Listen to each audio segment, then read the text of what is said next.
Hello everyone and welcome. In this video, we are going to master the threading module in Python. We will learn how to run tasks concurrently, which is a key skill for building efficient applications in 2026. First, let's understand the concept. Multithreading is about concurrency. It allows your program to make progress on multiple tasks at the same time. Think of it like a chef in a kitchen who chops vegetables while waiting for the water to boil. They aren't doing both physically at the exact same instant, but they are managing both tasks efficiently to save time.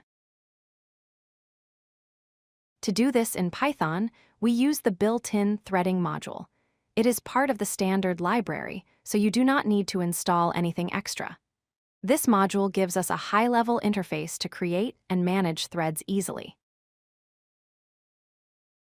Here is how you create a thread. First, you define a function that contains the code you want to run. Then, you instantiate the thread class from the threading module. You pass your function name to the target parameter. Be careful not to use parentheses after the function name here, as you are passing the function itself, not the result of calling it. Creating the thread object does not run the code immediately. You must call the start method on your thread object. This signals Python to schedule your thread and run the target function in a separate flow of execution alongside your main program.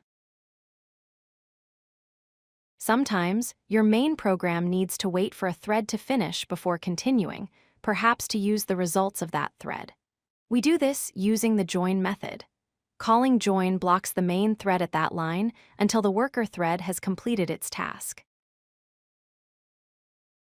If your worker function requires data, you can pass arguments using the args parameter in the thread constructor. This accepts a tuple. For example, if you want to pass a name and a number, you put them in a tuple and assign it to args. Multithreading comes with risks. The biggest one is the race condition.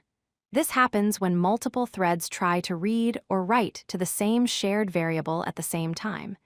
It can lead to corrupted data and unpredictable bugs that are very difficult to debug.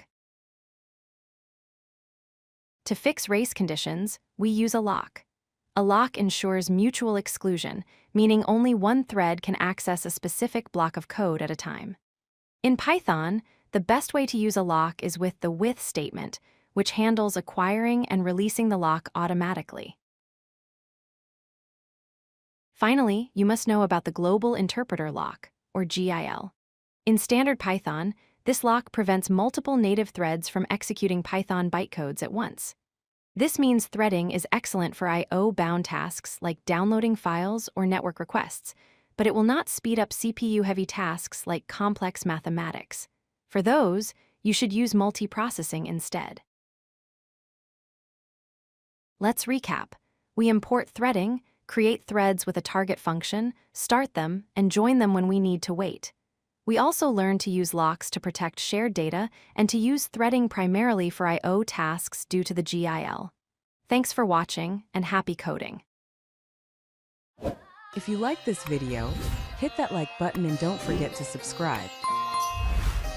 Visit codelucky.com for more such useful content.